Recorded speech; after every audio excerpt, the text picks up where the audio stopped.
WMDT 47 News, live at noon.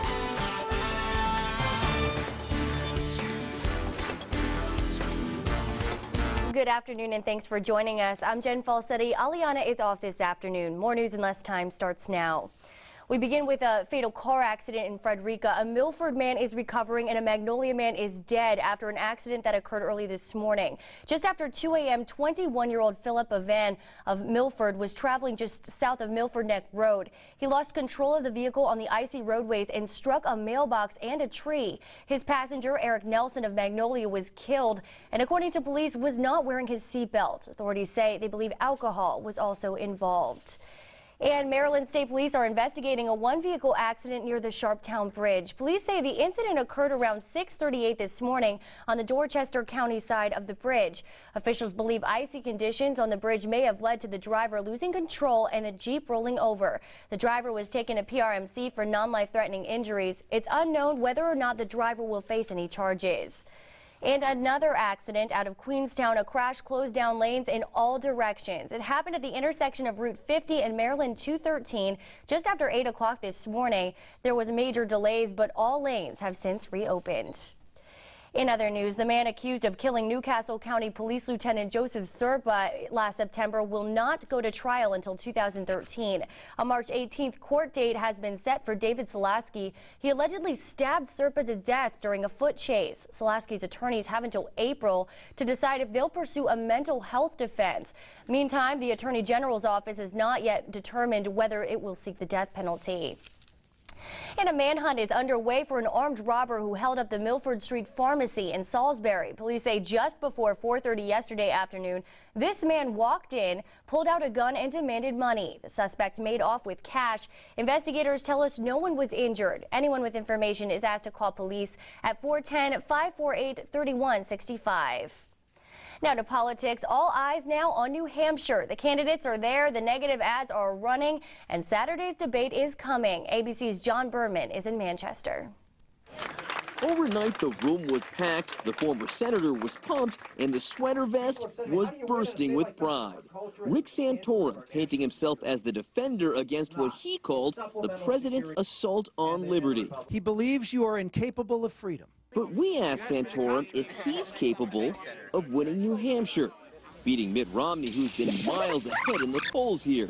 Governor Romney's got the money, he's got the endorsements, he's got a house here. We got the grassroots. We got the grassroots. We got people. You look at this. I mean, there's a lot of energy and enthusiasm. We feel very, very good about things.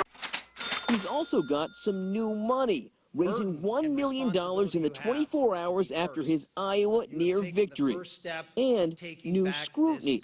Asked about past statements comparing same-sex relationships to bestiality. My Catholic faith teaches that that it's actions that are the problems, not necessarily someone's feelings. Meanwhile, Mitt Romney was touting his new endorsement from his new best friend / old worst enemy, John McCain. Let's see. Do we think we can get more than an 8-vote margin here in New Hampshire? I'm going to try. McCain, the man who 4 years ago labeled Romney a flip-flopper, now says he's an honest, straight-talking person of experience. And it looks like Romney will have Rick Perry to compete with after all. The Texas governor saying he's staying in the race for the White House. And we asked you on our Facebook page if you think Mitt Romney will win the GOP presidential nomination. Here's what a few of you had to say. Mark says, quote, only if the money says so. Joy says, I hope not. And Josh says, I think so. He's really popular. We want to know what you think. Head to our Facebook page and let us know. WMDT 47 News first forecast. Well, good Thursday afternoon. I'm meteorologist Mark Adamo. After a cloudy start this morning, sunshine's coming back through, and it looks like most of the next few days will stay mainly sunny. Let's take a look at that satellite and radar. Outside, not a whole lot to speak of. We've been seeing the clouds fade away. We'll still see some clouds holding on to the very northern part of the peninsula, but otherwise enjoy all that sunshine out there. And also enjoy the warmer day. Compared to that frigid day we had to deal with yesterday, temperatures are beginning to rebound. They're back in the mid-40s already with just a light breeze from the west. A few clouds overhead still, but as I mentioned, we're going to continue to see that sunshine pretty much dominate for the rest of our afternoon, and it's going to stay sunny the next couple of days. But the big story, today's not even the warmest day of the week. It looks like tomorrow will be warmer than today. Saturday, even warmer. I'll show you in the full forecast, but now back over to Jen. All right, thank you so much, Mark. If you live in Delaware, you've probably noticed the slick roads this morning. DelDOT was out in full force last night to salt major roadways. They released a statement saying that crews worked all through the night because they wanted to make sure the roads were as safe as possible for the morning. And before you hit those slippery roads this winter, AAA has some tips for you. You may want to invest in some snow tires or make sure your tires have good air pressure and tread. Replace any burnt out lights in your car, check your coolant levels, get your brakes inspected, and create an emergency road kit. That kit should include things like warm clothing, jumper cables, and drinking water. Also, take it slow and clear all snow and ice from your windows and your windshield. And mark your calendars and keep your eye to the sky next week. NASA's Wallops Flight Facility will be launching another rocket on January 11th between 7:30 and 9 a.m. The rocket will be developed to support NASA's science missions. And if you would like to see the launch up close and personal, head over to NASA Visitor Center, which will be open at 6:30 a.m. for public viewing. And to find these stories and more online, just log on to WMDT.com. In other news, your latte already costs you more, and now your bacon and eggs may too. Denny's says it's considering a price hike this year. A spokeswoman for the restaurant chain wouldn't say when or how much. The announcement comes a day after Starbucks said it was increasing prices on some of its beverages. Both companies point to the rising cost of ingredients as one of the reasons for the price hikes. And some good news for those who wait till the last minute to file their taxes. This year, the IRS pushed the deadline back to April 17th. That's 2 days later than last year. They say taxpayers requesting an extension will still have until October 15th to file. Officials expect just under 150 million Americans to file taxes in 2012. And if paying to file taxes is difficult, Shore Up is there to help. They are offering to file state and federal tax returns for free for people making under $50,000 a year.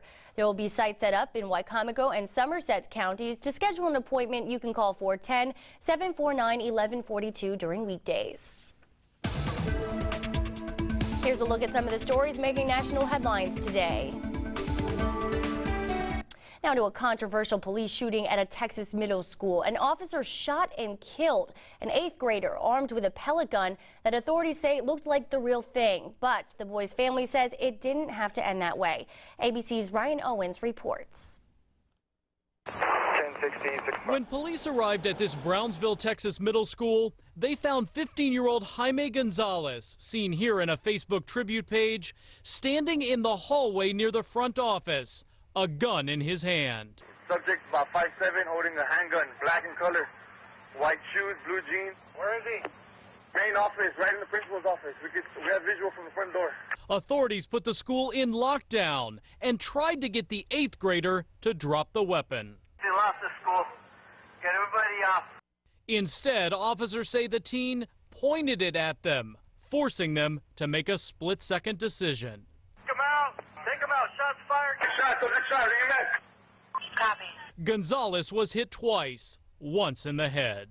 Imminent threat of death to the officers or others is the threshold in whether to use deadly force.